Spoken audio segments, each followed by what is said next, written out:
இயேசுவின் நாமத்தினாலே இந்த மதிய வேளையிலே உங்களை அன்போடு கூட வாழ்த்துகிறேன். குயவனே என்ற நிகழ்வின் அடிப்படையிலே ஜெபத்தின் மேன்மையை குறித்து நாம் தியானித்துக் கொண்டிருக்கிறோம். இன்றைக்கும் சங்கீதம் 94:5 நாம் வாசிக்கின்ற போது, கர்த்தாவே, அவர்கள் உமது ஜனத்தை நொறுக்கி உமது சுதந்திரத்தை ஒடுக்குகிறார்கள் என்ற ஒரு வார்த்தையை நாம் வாசிக்க முடியும். இஸ்ரவேல் ஜனங்களை குறித்து நாம் வேதத்திலே பார்க்கின்ற பொழுது, அவர்கள் எகிப்து தேசத்திலே அடிமைகளாக காணப்பட்டார்கள், மிகவும் ஒடுக்கப்பட்டார்கள். செங்கல் அறுக்கும் தொழிலை செய்து அதற்குண்டான உபகரணங்களை அவர்களே பார்த்து கொள்ள வேண்டும் என்று சொல்லி கட்டளை போடப்பட்டது. மாத்திரமல்ல, ஒரு நாளைக்கு பல மணி நேரங்கள் வேலை செய்து சொற்பமான சம்பளம் கொடுக்கப்பட்டதை நாம் நன்றாய் அறிந்திருக்கிறோம். இன்னும் சுவிசேஷம், நற்செய்தி அறிவித்தல் என்ற அனுபவத்திலே நற்செய்தியை அறிவிக்க விடாமல் தடுக்கின்ற காட்சி, அடிக்கின்ற காட்சி, நொறுக்குகின்ற காட்சி எல்லாம் நம்முடைய தேசத்திலும் உலகமெங்கிலும் நாம் பார்த்து கொண்டே இருக்கிறோம். இயேசுவே கிறிஸ்து என்று திருஷ்டாந்தப்படுத்துகிற பணியிலே பல விதங்களில் தேவனுடைய மனிதர்கள், கர்த்தருடைய பரிசுத்தவான்கள், பரிசுத்தவாட்டிகள் துன்பப்படுத்தப்படுவதை, நொறுக்கப்படுவதை, ஆலயங்கள் நொறுக்கப்படுவதை நாம் குறிப்பாக வட இந்தியா பகுதியிலே மிக தெளிவாக நாம் அறிந்து கொள்ள முடியும். எனவேதான் சங்கீதக்காரன் சொல்லுகிறார், கர்த்தாவே, அவர்கள் உமது ஜனத்தை நொறுக்கி உமது சுதந்திரத்தை ஒடுக்குகிறார்கள்.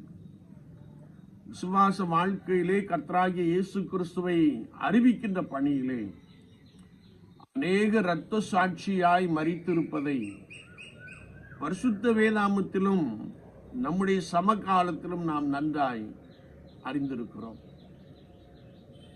என்னை கேட்டுக்கொண்டிருக்கிற என் அன்பு சகோதரனே, சகோதரியே, ஒருவேளை இவர்களுக்காக, இப்படிப்பட்டவர்களுக்காக நாம் ஜெபிக்கின்ற பொழுது கர்த்தர் அவர்களையும் ரட்சித்துக் கொள்ளுகிறார் என்று வார்த்தை சொல்லுகிறது. சவுல் என்ற மனிதன் இயேசு கிறிஸ்துவின் சீஷர்களை பயமுறுத்தி அவர்களை சிறையிலே அடைத்துக் கொண்டு வந்தான். அப்படி ஒரு விஷயம் அவன் கடந்து சென்ற போது, தமஸ்குவுக்கு அருகாமையிலே வந்தபோது அவன் மீது ஒரு பேரொளி வீசப்பட்டது. அவன் குதிரையிலிருந்து கீழே விழுந்து, ஆண்டவரே, நீர் யார் என்று கேட்டான்.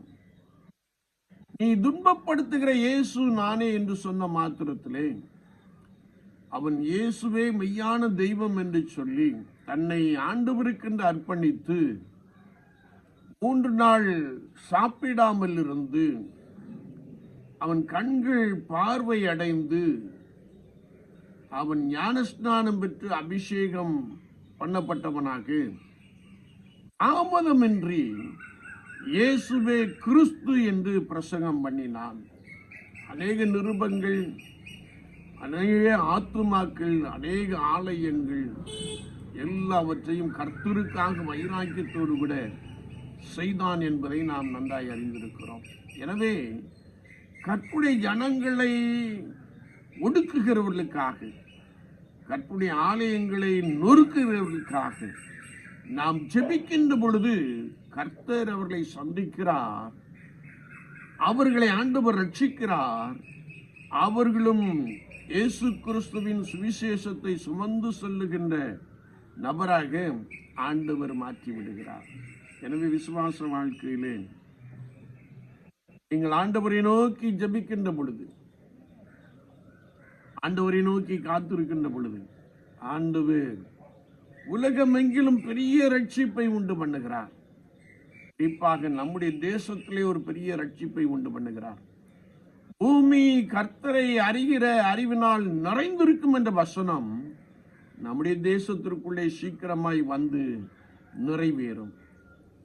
இதற்கு அடிப்படை என்னவென்றால், நாம் துன்பப்படுத்தப்படுகின்ற பொழுது, நாம் அடிக்கப்படுகின்ற பொழுது, நாம் நொறுக்கப்படுகின்ற பொழுது, தேவனுடைய ராஜ்யம் விரிவாக்கம் அடைவதற்காக, தேவனுடைய ராஜ்யத்தில் அநேக ஆத்துமாக்கள் சேர்த்துக் கொள்ளப்படுவதற்காக ஆண்டவரை நோக்கி ஜெபிக்கின்ற பொழுது அவர் பெரிய காரியங்களை செய்கிறார், பெரிய ரட்சிப்பை உண்டு பண்ணுகிறார். அநேகர் இயேசுவை சொந்த ரட்சகராக ஏற்றுக்கொள்ளுகிறார்கள். என்னை கேட்டுக்கொண்டிருக்கிற என் அன்பு சகோதரனே, சகோதரியே, ஆதி திருச்சபையார் அபிஷேகம் பெற்று ஜெபத்திலே உறுதியாய் தரித்திருந்தது போல, இப்படிப்பட்டவர்களுக்காக நாம் ஜெபிக்கின்ற பொழுது ஆண்டவர் மிகப்பெரிய ரட்சிப்பை உண்டு பண்ணி அவர்களும் இயேசுவே கிறிஸ்து என்று அறிவிக்கிற ஒரு அனுபவத்திற்குள்ளே கொண்டு வருகிறார். ஏனென்றால் வேதம் சொல்லுகிறது, ரட்சிப்பு கர்த்தருடையது, மனிதனால் கூடாதது தேவனாலே கூடும் என்று சொல்லப்பட்ட வார்த்தையை நன்றாய் அறிந்திருக்கிறோம். எனவே ஒவ்வொரு நாளும் நாம் கர்த்தருடைய சமூகத்தில் நம்முடைய தேசத்திற்காக, தேசங்களுக்காக, எங்கெல்லாம் கர்த்தருடைய ஜனங்கள் நொறுக்கப்படுகிறார்களோ, எங்கெல்லாம் கர்த்தருடைய ஜனங்கள் ஒடுக்கப்படுகிறார்கள், அப்படிப்பட்ட இடங்களுக்காக, அப்படிப்பட்ட நபர்களுக்காக, ஒடுக்குகின்ற நபர்களுக்காக ஆண்டவரை நோக்கி ஜெபிப்போம். ஆண்டவர் அவர்களையும் ரட்சித்துக் கொள்ளுவார்.